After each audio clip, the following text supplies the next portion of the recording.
الحمد لله وكفى وسلام على عباده الذين اصطفى أما بعد فأعوذ بالله من الشيطان الرجيم بسم الله الرحمن الرحيم ومن الناس من يشري نفسه ابتغاء مرضات الله والله رؤوف بالعباد اللهم رب اشرح لي صدري ويسر لي أمري واحلل عقدة من لساني يفقهوا قولي سبحانك لا علم لنا إلا ما علمتنا إنك أنت العليم الحكيم. درود شریف اللهم صل على سيدنا مولانا محمد وعلى آل سيدنا. میرے محترم دوست اور بزرگوں، الحمدللہ ثم الحمدللہ، اللہ پاک نے ہم کو ایمان والے گھر میں پیدا کیا ہے اور ایمان کی قیمت ہم جانتے ہیں. ہم اللہ کے رسول صلی اللہ علیہ وسلم سے لے کر آج تک کی ہسٹری جو دیکھ رہے ہیں کہ مسلمانوں نے اس ایمان کی خاطر کیسی کیسی قربانیاں دے کر اپنے ایمان کو بچایا ہے. یہ بار بار یہ باتیں ہمارے سامنے اس لیے پیش کی جاتی ہے کہ ہم دنیا کے کھوٹے سکوں کے خاطر اپنے ایمان کو ٹھیس نہ پہنچائے. بھائیوں، ہر چیز قربان کی جا سکتی ہے لیکن ایمان کو آنچ آ جائے یہ کبھی نہیں ہو سکتا. اسی لیے اللہ کے رسول صلی اللہ علیہ وسلم کے صحابہ نے ایسی بڑی زبردست قربانیاں دی ہے کہ ایمان کے اوپر فخر کے ساتھ زندہ رہے اور ایمان کے اوپر فخر کے ساتھ جان کا نذرانہ پیش کیا ہے. قرآن کریم کی آیت کریمہ وَمِنَ النَّاسِ مَن يَشْرِي نَفْسَهُ ابْتِغَاءَ مَرْضَاتِ اللَّهِ، لوگوں میں سے بعض وہ لوگ ہیں جو ایمان کا سودا کرتے ہیں جان اور مال کے بدلے میں، اپنے ایمان کو بچاتے ہیں اور مال کو قربان کر دیتے ہیں. یہ آیت کریمہ صہیب رومی رضی اللہ تعالیٰ عنہ کے بارے میں ہوتی ہے. روم کے تھے، روم کے اسلام لائے، مکہ مکرمہ میں زندگی بسر کی، خالی ہاتھ آئے تھے، بڑے اچھے مال والے ہو گئے تھے، اچھی زندگی ان کی گزر رہی تھی. جب ہجرت کا موقع آیا، اپنے ایمان کو بچانے کے لیے اللہ کے رسول سے لے کر صحابہ کرام نے ہجرت فرمائی، یعنی مکہ مکرمہ کو چھوڑا جہاں پر بیت اللہ ہے، جہاں پر دنیا جانے کو ترس رہی ہے، اس کو چھوڑا اپنے ایمان کو بچانے کے خاطر. اور یہ پیغام دیا امت کو کہ ہر چیز قربان کی جا سکتی ہے لیکن ایمان کے اوپر آنچ آ جائے یہ کبھی نہیں ہو سکتا. لیکن آج افسوس کی بات ہے میرے بھائیوں، بار بار ہمارے سامنے یہ بات آتی ہے، دنیا کے تھوڑے سے فائدے کے خاطر ہم اپنے ایمان کے سودے کرتے ہیں، ہم جھوٹ بولتے ہیں، ہم رشوت لیتے ہیں، ہم لوگوں کی زمینیں دبا لیتے ہیں، نہ معلوم کیا کیا ہم لوگ کرتے ہیں یہ دنیا کی محبت کی خاطر. کیا ہمارے ایمان کا فائدہ؟ ہم کیا ایمان کو، اسلام کو بچائیں گے؟ کیا پیارے آقا صلی اللہ علیہ وسلم کی شریعت کو بچائیں گے جب ہم اپنے ایمان کو نہیں بچا سکتے؟ کیا دوسرے اپنے ماں بہنوں کی عزتوں کو اور ایمان کو بچانے جائیں گے؟ سب سے پہلے محنت کر کے، قربانی دے کر اپنے ایمان کو بچاؤ میرے بھائیوں، یہ ہماری سب سے بڑی جیت ہے. ہم شہید کر لیے جائیں گے، خون کے فوارے چھوٹ جائیں گے، ہماری بوٹیاں کر دی جائے گی، پرندے آسمان سے آ کر ہماری ناشوں کو نوچ لیں گے، پھر بھی ہمارے سر کے اوپر کامیابی کا سہرا سجا ہوا ہوگا. جیسے کربلا کے میدان میں نواسۂ رسول صلی اللہ علیہ وسلم کو شہید کر دیا گیا، خون کے فوارے چھوٹے، لیکن قیامت تک دنیا کہے گی کہ یہ کامیاب لوگ ہیں، کہ اس کو کامیابی کہتے ہیں. اپنے ایمان کو بچانے کے لیے میرے بھائیوں چھوڑ دو، دنیا کی محبت چھوڑ دو، یہ تھوڑا سا فائدہ چھوڑ دو، اپنے ایمان کو بچاؤ. صہیب رومی رضی اللہ تعالیٰ عنہ نے ہجرت کا ارادہ فرمایا، سواری پر سوار ہوئے، تیر اور ترکش ساتھ میں لیے اور چل پڑے. کافروں نے دیکھ لیا، پیچھا کیا، صہیب رومی رضی اللہ تعالیٰ عنہ کا پیچھا کیا، دور جا کر کھڑے ہو گئے، ترکش سے تیر نکالا، کمان میں جوڑ دیا، کہا لوگو جانتے تو ہونے میں کون ہوں، تم یہ بھی جانتے ہو کہ کیوں تمہارے سامنے میں نے زندگی گزاری ہے، تم یہ جانتے ہو کہ میرا نشانہ خطا نہیں کرتا، میں جس نشانے کے اوپر تیر لگاتا ہوں بالکل اسی نشانے کے اوپر جا کر لگتا ہے۔ لوگوں، اگر تم نے میرا مقابلہ کیا، سارے تیر ترکش سے نکال لیے، سارے تیر نکال لیے، کمان میں چھوڑا ایک تیر، فرمایا مقابلہ کرنے کی طاقت ہو تو آ جاؤ، جب تک تیر ہے اس سے مقابلہ کروں گا، تیر ختم ہو جائیں گے تلوار سے مقابلہ کروں گا، لیکن میرا ایمان تمہارے ہاتھ نہیں بیچوں گا، یہ کبھی بھی نہیں ہو سکتا۔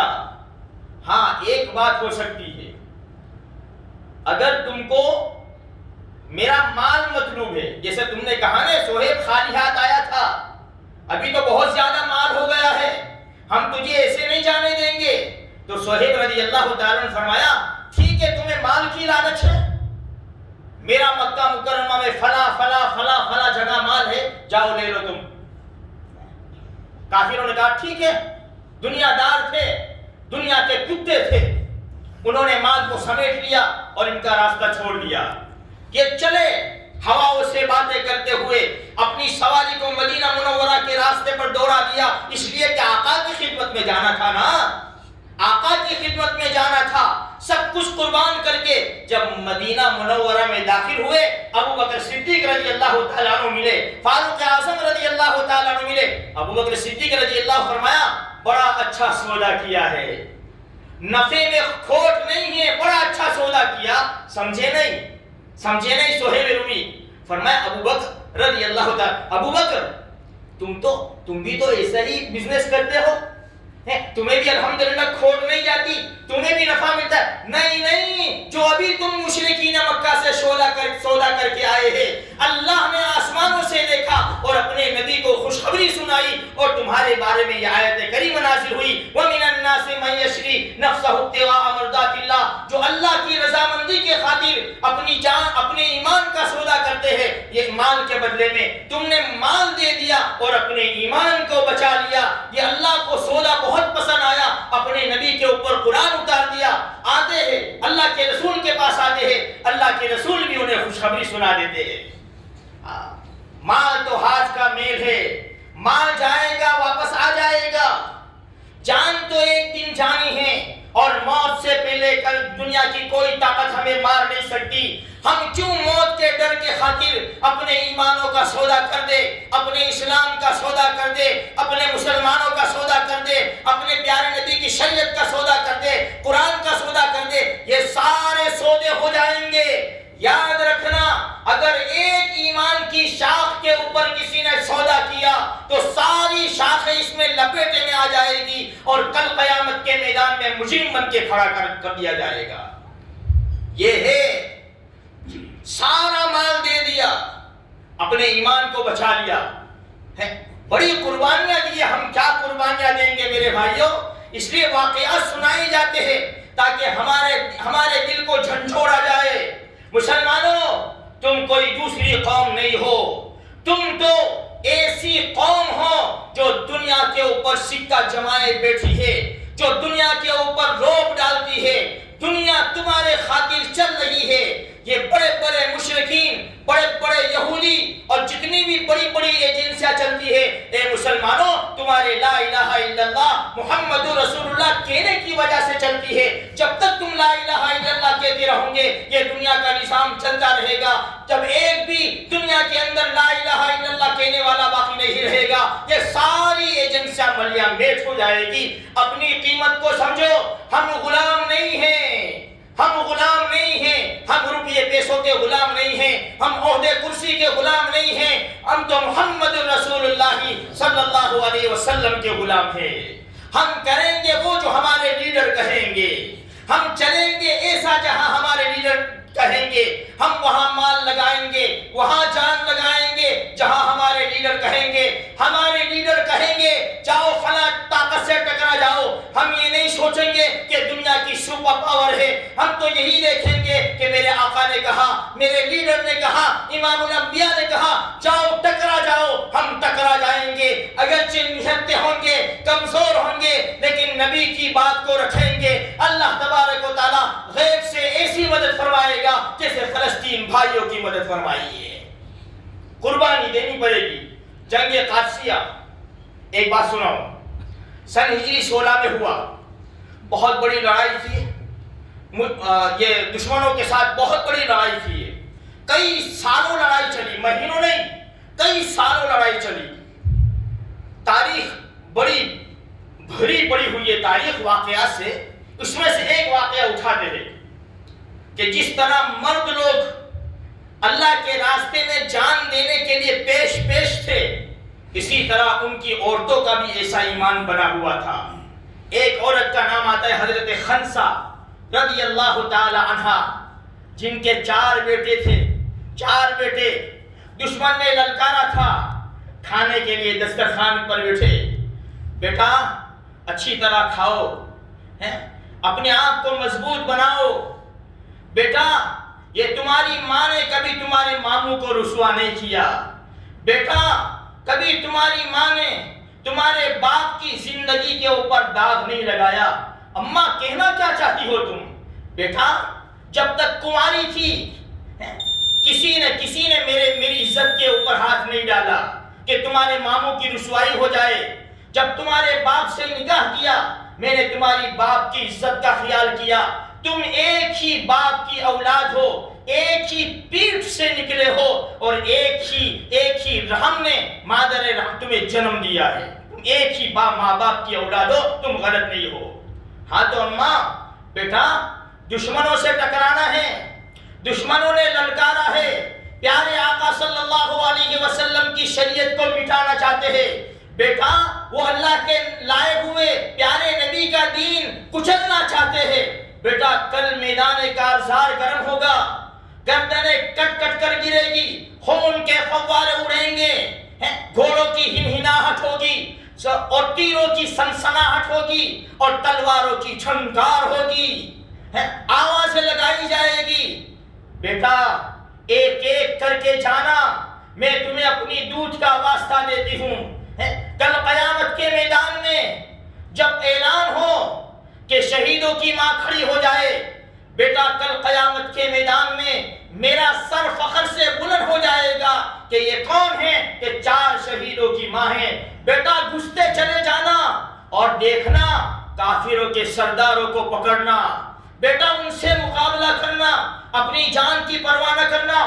اگر تمہارے سینوں کے اوپر زخم ہوں گے مجھے بڑی خوشی ہوگی، اگر تمہاری پیٹھ کے پیچھے زخم ہوں گے تو مجھے خوشی نہیں ہوگی، میں تمہیں معاف نہیں کروں گی، اس لیے کہ سینے کے اوپر زخم جب آتے ہیں، جب انسان بالکل سینہ تان کر دشمن کے سامنے چلتا ہے، پیٹھ کے اوپر زخم جب آتے ہیں جب انسان بھاگ جاتا ہے لڑائی سے۔ تاریخ گواہ ہے، تاریخ، ہر ایک بیٹا دشمن کی صف میں گھسا، 1 2 3 4 چاروں 4 بیٹوں نے جام شہادت نوش فرمایا۔ خبر دی گئی، حضرت خنسا رضی اللہ تعالی عنہ نے اللہ کا شکر ادا کیا، اللہ پاک نے میرے 4 بیٹوں کو اپنے راستے میں قبول کیا ہے۔ یہ قربانیاں دی ہے میرے بھائیوں۔ آج بھی جو مسجد اقصی میں جو کچھ بھی ہمیں آزادی ملی ہے، جو کچھ بھی ہمیں جیت ملی ہے، جو کچھ بھی ہمیں کامیابی ملی ہے، وہ ہماری ماں اور بہنوں کی قربانیوں کا نتیجہ ہے۔ معصوم بچوں کو جھنڈے ہاتھ میں دے دیے، معصوم بچوں کو، نوجوان لڑکوں کو ہتھیار ہاتھ میں دے دیے۔ بیٹا فکر نہ کرو، فکر نہ کرو، ہم کل قیامت کے میدان میں جنت میں ملیں گے اور پیارے آقا صلی اللہ علیہ وسلم کے حوض کوثر پر بیٹا ہم ساتھ میں ان کے ہاتھ سے جام کوثر پئیں گے۔ فکر نہ کرو، جاؤ مسجد اقصی کی حفاظت کرو، یہ اللہ کا گھر ہے، سلیمان علیہ السلام کی ڈالی گئی بنیاد ہے، بیٹا جاؤ۔ اسی لیے ہم نے دیکھا، اپنی آنکھوں سے دیکھا، یہ چھوٹے معصوم بچے جن کی بوٹی نکل گئی ہے، ماں کے ہاتھ میں ہے، باپ کے ہاتھ میں ہے۔ ہمارے گھر میں ایک میت ہو جاتی ہے، اگرچہ بوڑھا آدمی مر جاتا ہے، سارے گھر میں سوگ منایا جاتا ہے۔ پتہ نہیں کیسی قوم ہے، اللہ نے ان کے سینوں میں کیسے دل دیے اور کیسی محبت مسجد اقصی کی ڈال دی، کیسی اللہ کے رسول کی محبت ڈال دی ہے کہ اپنی جان کا نذرانہ پیش کر رہے ہیں اور خوشی سے ہنس رہے ہیں۔ آرمی ان کو پکڑ رہی ہے، لیکن اللہ اکبر کی صدا ان کی زبان سے بلند ہوتی ہے اور ان کے چہرے کے اوپر مسکراہٹ بکھر رہی ہے۔ عجیب اللہ کی شان ہے میرے بھائیوں۔ کچھ ہم سبق لے لے ان فلسطین مسلمانوں سے، کچھ سبق لے لے، ورنہ میں نے کل بھی کہا تھا کل قیامت کے میدان میں صفیں لگ جائے گی اور کہیں گے فلسطینی بھائی ہم نے اپنی جانوں کا نذرانہ پیش کیا اور مسجد اقصیٰ کو بچا لیا، تم نے تمہاری مسجد کو کیا کیا؟ ہمیں کچھ پتا بھی ہے، ابھی ایک کل بھی مسجد شہید کی گئی، اس سے 4 دن پہلے بھی مسجد شہید کی گئی، ہمیں کچھ پتا نہیں ہے۔ مسجد کے کاغذات موجود ہے، سارا پروف موجود ہے، لیکن دشمن کہتا ہے، حکومت کہہ رہی ہے یہ ہماری زمین ہے۔ مسجدوں کو شہید ہماری بہت بڑی ذمہ داری ہے۔